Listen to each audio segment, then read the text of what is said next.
Right now, somewhere above your ceiling, there is a space hotter than your oven. I'm serious. Not your kitchen, not your garage, not the room with the big west-facing windows, your attic. And if you live almost anywhere in America during summer, that attic is quietly turning into a furnace every single afternoon. The first thing Eli said to me when I arrived in Lancaster County was so strange that I wrote it down immediately. He pointed toward the roof of the farmhouse and said, "Most folks think the sun is heating their house." Then he shook his head. "The sun isn't heating the house." I asked him what he meant. He pointed upward again. "The sun is heating the attic." At first I thought he was just being clever, a different way of saying the same thing. But over the next 2 days, Eli showed me something that completely changed how I think about cooling a home. And by the end of it, I understood why some Amish families have spent generations living comfortably through summers without air conditioning, while millions of Americans spend hundreds of dollars every month trying to solve a problem that starts directly above their heads. The day I met Eli was one of the hottest days of the year. 94 degrees, no clouds, the kind of weather where the steering wheel burns your hands and the air feels heavy before noon. As I pulled into the gravel driveway of his farm, I noticed something immediately. No air conditioner, no outdoor compressor, no humming mechanical equipment, nothing. Just a white farmhouse sitting quietly beneath a metal roof. Eli was waiting on the porch, 70 years old, born Amish, raised between Pennsylvania and Ohio, never owned an air conditioner, never paid a cooling bill, never installed a thermostat, and somehow he looked far more comfortable than I did. After a few minutes of conversation, I finally asked the question, "How hot does it get in your attic?" Eli smiled. "Come see." Now, if you've ever climbed into an attic during summer, you already know what I expected. Pain. Most modern attics reach temperatures between 130 and 150 degrees. Some get even hotter. Building scientists sometimes compare them to parked cars left in the sun. You climb the ladder, open the hatch, and immediately feel the heat pouring down. That's normal. At least, that's what I thought. Eli pulled down the attic ladder and climbed up first. I followed. The moment my head cleared the opening, I stopped. Something wasn't right. Or maybe it was. The attic was warm. Of course it was warm. But it wasn't the blast furnace I expected. It wasn't even close. I looked around trying to figure out what I was missing. Wooden rafters. Simple construction. No fancy equipment. No expensive ventilation system. Nothing that looked unusual. Then Eli pointed toward one of the roof beams. That's why. I looked closer. At first, I couldn't see what he meant. Then I noticed a pale coating running along the wood and portions of the roof structure. Nothing dramatic. Nothing high-tech. Just a simple white finish. I asked him what it was. His answer surprised me. Lime. That was it. Lime. The same mineral people have been using for thousands of years. The same material sitting on hardware store shelves across America. The same material his grandfather used and his grandfather's grandfather before him. I asked how long Amish families had been doing this. Eli shrugged. Longer than anyone alive remembers. That answer sent me down a rabbit hole, because the deeper I dug, the stranger the story became. For over 300 years, Amish builders have treated attics very differently from modern construction, not because they had access to advanced technology, because they understood something most people overlook. Heat doesn't just enter through windows. It doesn't just leak through walls. The largest source of summer heat in many homes is the attic itself. Think about what happens on a typical July afternoon. The sun beats down on your roof for hours. Dark shingles absorb enormous amounts of solar energy. The roof heats up. Then the attic heats up. Then that heat radiates downward into the rooms below. Your insulation slows part of it, but not all of it. Your air conditioner starts working harder. Your electric meter spins faster. And the cycle repeats day after day. Eli explained it differently. He pointed toward the roof and said, "People spend thousands cooling rooms when they should be cooling the attic." That sentence stayed with me, because once you understand it, the economics of modern cooling start looking very strange. The average American family spends hundreds of dollars every summer fighting heat that entered through the roof. Many homeowners eventually buy larger air conditioners, better insulation, more powerful systems, all designed to remove heat after it arrives. The Amish approach starts somewhere else. They focus on preventing the attic from becoming an oven in the first place. And according to Eli, that's where a $5 solution enters the story, a solution so simple that most people walk past it every time they enter a hardware store. A solution connected to colonial America, medieval Europe, and building techniques older than the United States itself. The strange part, the knowledge never disappeared. It was sitting there the entire time, waiting for someone to look up. And what Eli showed me next made me understand why some attics feel like furnaces, while others feel almost alive, breathing with the seasons instead of fighting them. The next morning, Eli met me before breakfast. The sun had barely cleared the horizon, and already the temperature was climbing. We walked across a field behind the farmhouse toward an old workshop that had been standing there since the late 1800s. The building wasn't special to look at. Simple construction, wood siding, metal roof, no electricity, no air conditioning. no insulation that would impress a modern contractor. Yet when Eli opened the door, the difference was immediate. Cooler, not cold, just noticeably cooler than the air outside. I asked him how. He didn't answer right away. Instead, he pointed upward. Everything starts there. The attic again. That word kept coming back. Because, according to Eli, most people completely misunderstand where summer heat comes from. They blame the weather. They blame the windows. They blame poor insulation. Sometimes they even blame their air conditioner. But very few people ever climb into the attic and ask what is happening above them all day long. Eli grabbed a notebook from a shelf and drew a simple sketch: a house, a roof, an attic. Then he drew arrows, pointing downward. The sun hits the roof. Another arrow. The roof heats the attic. Another arrow. The attic heats the house. Then he looked at me. Where would you stop the problem? The answer felt obvious. At the beginning, not the end. Yet modern cooling systems are designed almost entirely around dealing with the problem after it has already entered the home. That afternoon, I started looking into attic temperatures. The numbers were shocking. Researchers have measured attic temperatures exceeding 150 degrees Fahrenheit during summer. Think about that. 150 degrees. That's hotter than the inside of some food dehydrators, hotter than the air coming out of many clothes dryers, and all of that heat sits directly above your ceiling, hour after hour, day after day, every summer. Eli explained it in a way that made even more sense. Put your hand near a wood stove. I did. You feel heat before touching it. I nodded. That's what your attic does. The heat doesn't need direct contact. It radiates downward, into insulation, into drywall, into living spaces, into everything. And that's when I finally understood why Eli kept talking about lime. The Amish weren't trying to cool the house. They were trying to stop the attic from becoming hot enough to create the problem. That distinction changes everything. As we continued talking, Eli showed me old family photographs. Some were over 100 years old. Barns, farmhouses, workshops. Many of them had something in common. Bright surfaces, white finishes, light-colored treatments. The same approach appeared again and again, generation after generation. Long before anyone talked about energy efficiency, long before utility companies existed, long before modern cooling systems became household appliances. The goal wasn't technological, it was practical. Reflect sunlight, reduce heat absorption, keep buildings comfortable, simple. The more I learned, the more I realized that this wasn't uniquely Amish. Versions of the same strategy appeared throughout history. Ancient Greece, ancient Egypt, southern Spain, North Africa, the Middle East. Communities living in brutally hot climates repeatedly arrived at the same conclusion. Dark surfaces absorb heat, light surfaces reject it. One afternoon, Eli took me into an older storage building on the property. The structure had no cooling equipment whatsoever, yet it felt dramatically cooler than a nearby metal shed. I asked why. He smiled. Then he walked outside and pointed to both roofs. One was dark, one was light. That was the difference. Nothing else. Same sun, same weather.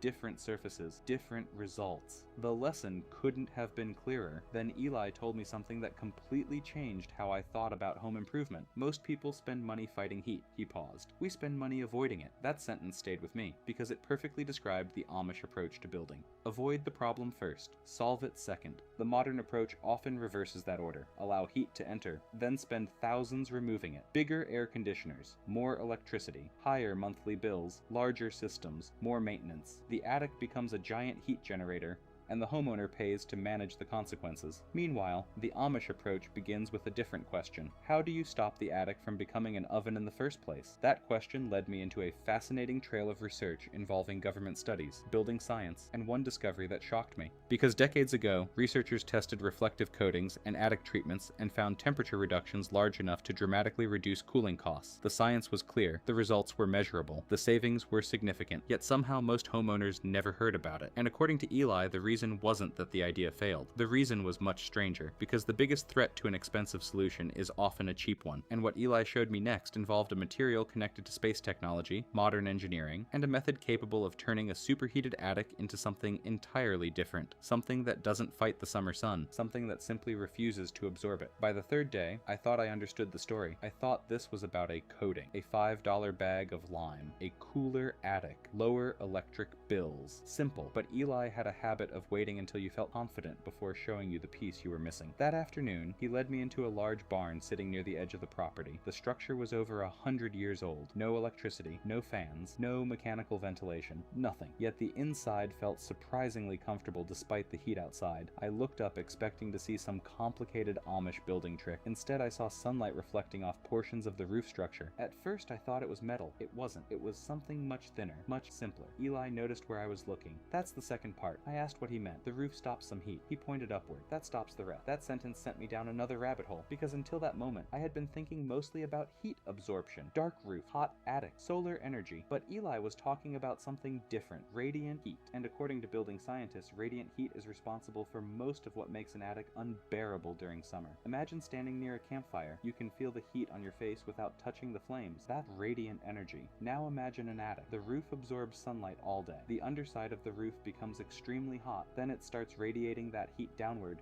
into the attic, into the insulation, into the ceiling below, into your house, hour after hour. The process continues even when the air inside the attic isn't moving. That's why attics can feel like ovens. The heat isn't just in the air. It's being emitted from every hot surface around you. When I started researching this, I discovered something fascinating. Decades ago, engineers working on spacecraft faced a similar problem, not attics. Radiation. Spacecraft exposed to direct sunlight experienced enormous temperature swings. Managing radiant energy became critical. The solution involved reflective barriers, materials designed to bounce radiant heat away before it could build up. Eventually, researchers began asking a very obvious question. What happens if you use similar principles inside buildings? The answer surprised everyone. Reflective barriers installed beneath roof structures dramatically reduced attic temperatures. In many cases, homeowners measured reductions of 20, 30, even 40 degrees, not because the material created cooling, because it prevented heating. The distinction matters. Air conditioners consume energy removing heat after it enters. Reflective barriers reduce how much enters in the first place. Eli laughed when I explained some of the research. Sounds expensive. I told him it wasn't. Many installations cost less than a family dinner at a restaurant. That made him laugh even harder, because from his perspective, the logic was obvious. If you know where the heat comes from, why wait until it reaches your living room before dealing with it? As the afternoon went on, Eli began showing me how everything worked together. The reflective roof reduced heat absorption. The light-colored coatings reflected sunlight. The attic treatment reduced radiant transfer. Ventilation carried away excess warmth. Nothing operated alone. Every layer reduced the burden placed on the next. The system wasn't built around one miracle solution. It was built around many small advantages working together. That's when I realized why Amish homes often feel different. Most modern homes depend heavily on active systems, machines, motors, compressors, equipment. The Amish approach relies heavily on passive systems, design, materials, orientation, physics. The house itself does much of the work. And then Eli said something that stopped me. You know the strange thing. What? Most of this isn't secret. He was right. None of it was secret. The science exists. The research exists. The materials exist. The products exist. The knowledge is available. Yet somehow most homeowners never hear about it. Most people know the price of a new air conditioner. Few know the temperature of their attic. Most know how much they pay the utility company. Few know how much heat their roof absorbs every July. The more I thought about it, the stranger it became, because entire industries focus on managing heat after it enters a building. Meanwhile, very little attention goes toward preventing the problem at its source. When I asked Eli why, he gave the same answer he had given before: incentives. He wasn't talking about conspiracies, he was talking about economic. A larger cooling problem creates demand for larger cooling solutions. A smaller cooling problem does the opposite. That reality doesn't prove anything by itself, but it does explain why a homeowner can spend years hearing about bigger HVAC systems while rarely hearing about attic temperatures. As the sun began setting, we sat outside the barn watching shadows move across the fields. The air finally started cooling. The buildings cooled with it. No machinery required, no switch to flip, no thermostat adjustment, just physics doing what physics has always done. Then Eli pointed toward the farmhouse one last time. You've seen the roof. I nodded. You've seen the attic. I nodded again. He smiled. Now you need to see the numbers. Because according to Eli, the real surprise wasn't how the system worked. The real surprise was how little it cost compared to what most families spend every summer trying to fix the same problem.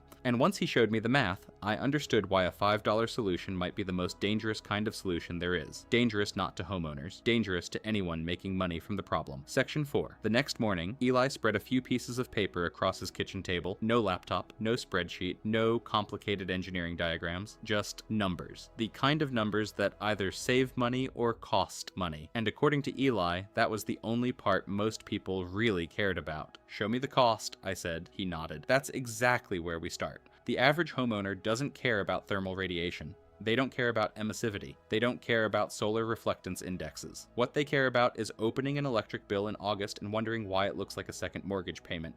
And that's where the story becomes impossible to ignore. Let's use a typical house. Nothing fancy. A modest home with roughly 1,500 square feet of living space. The attic reaches 140 degrees during summer afternoons, sometimes higher. The air conditioner runs constantly trying to compensate. Month after month, year after year. Most homeowners accept this as normal, but what if the attic never reached 140 degrees in the first place? What if it stayed closer to 95 or 100? Suddenly, the entire equation changes. The insulation performs better. The ceiling stays cooler. The rooms below stay more comfortable. The air conditioner cycles less frequently. Electricity consumption drops. The equipment lasts longer.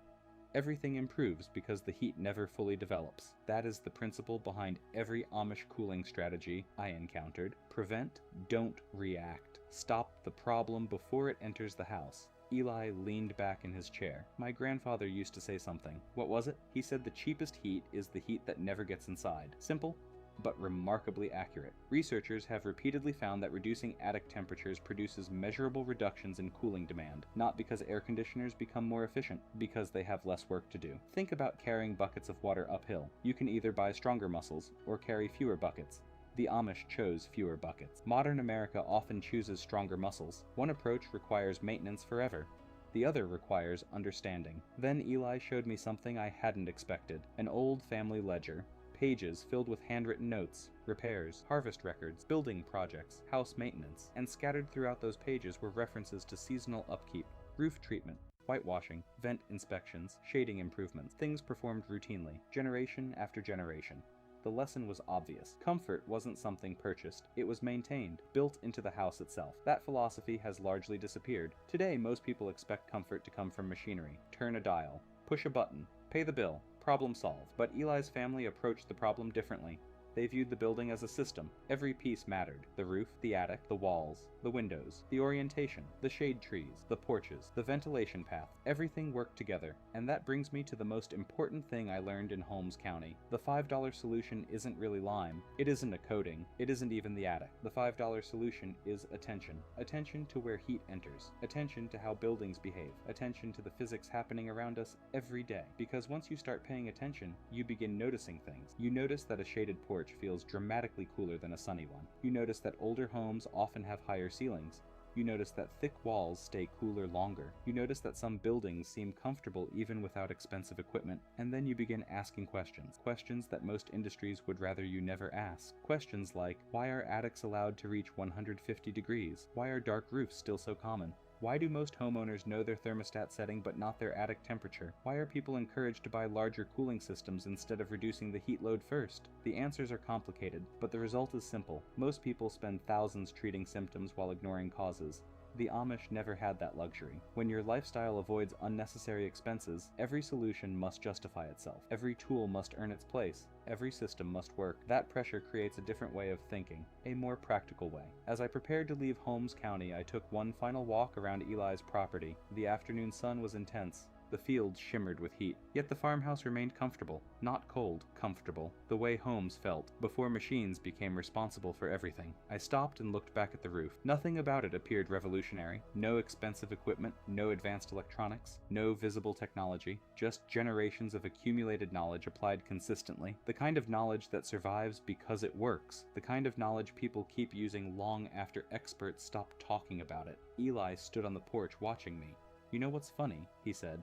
What? Everyone thinks the solution must be complicated. I laughed. Because expensive solutions usually are. He shook his head. The earth is simple. Sunlight is simple. Heat is simple. Then he pointed toward the roof. And stopping heat is usually simple too. That was the last thing he said before I drove away. And honestly, I haven't stopped thinking about it since. Because for years I assumed comfort came from consuming more energy, a bigger system, a newer unit, a larger monthly payment. Instead, I found a community that solved the problem 3 centuries ago with observation, patience, and a few dollars worth of materials. The attic above your head may be cooking your house right now.